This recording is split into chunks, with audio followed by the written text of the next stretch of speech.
pusong mapagpakumbaba ang pinakadakila sa kaharian ng Diyos. Ang mabuting balita ng Panginoon ayon kay San Mateo. Noong panahong iyon, lumapit kay Jesus ang mga alagad at nagtanong, "Sino po ang pinakadakila sa kaharian ng langit?" Tinawag ni Jesus ang isang bata. Pinatayo sa harapan nila at sinabi, "Tandaan niyo ito, kapag hindi kayo nagbago at tumulad sa mga bata, hindi kayo mabibilang sa mga pinaghaharian ng Diyos. Ang sino mang nagpapakababa na gaya ng batang ito ay siyang pinakadakila sa mga pinaghaharian ng Diyos. Ang sino mang tumatanggap sa isang batang ganito dahil sa akin, ay ako ang tinatanggap. Ingatan ninyo na huwag hamakin ang isa sa maliliit na ito. Sinasabi ko sa inyo, sa langit, ang kanilang mga anghel ay laging nasa harapan ng aking Ama."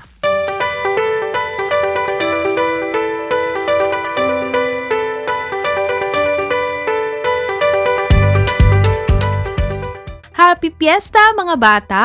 Ngayon ay ipinagdiriwang natin ang kapistahan ng Panginoong Hesus, ang Santo Niño.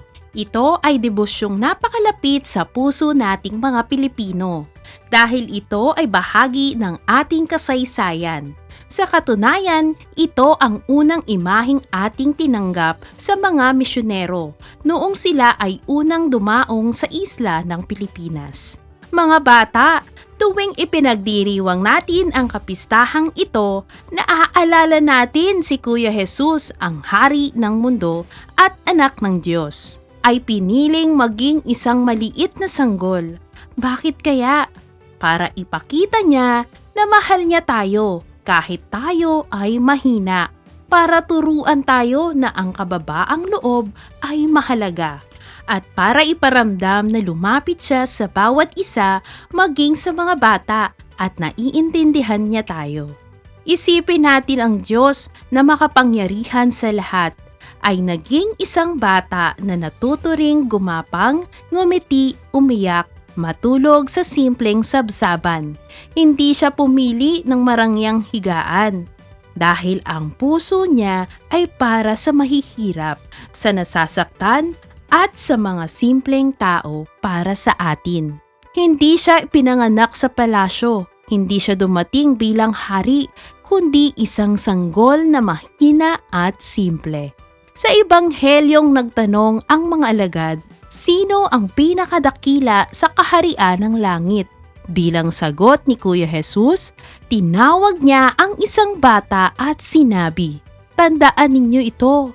Kapag hindi kayo nagbago at tumulad sa mga bata, hindi kayo mabibilang sa mga pinaghaharian ng Diyos."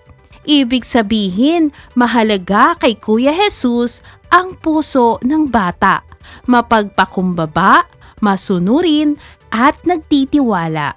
Sabi pa niya, ang sino mang tumatanggap sa isang batang ganito dahil sa akin ay ako ang tinatanggap.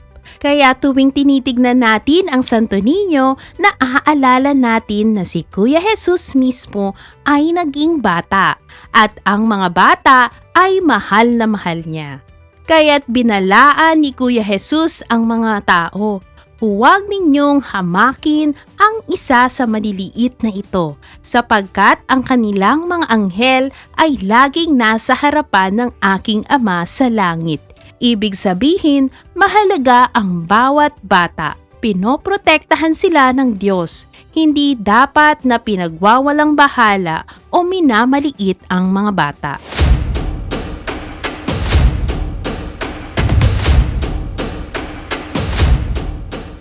Ano ang hinihingi ni Kuya Jesus sa atin bilang mga bata? Una, maging masunurin sa magulang. Ikalawa, maging mapagpakumbaba at hindi mayabang. Ikatlo, maging mabait sa kapwa-bata, maging sa matanda.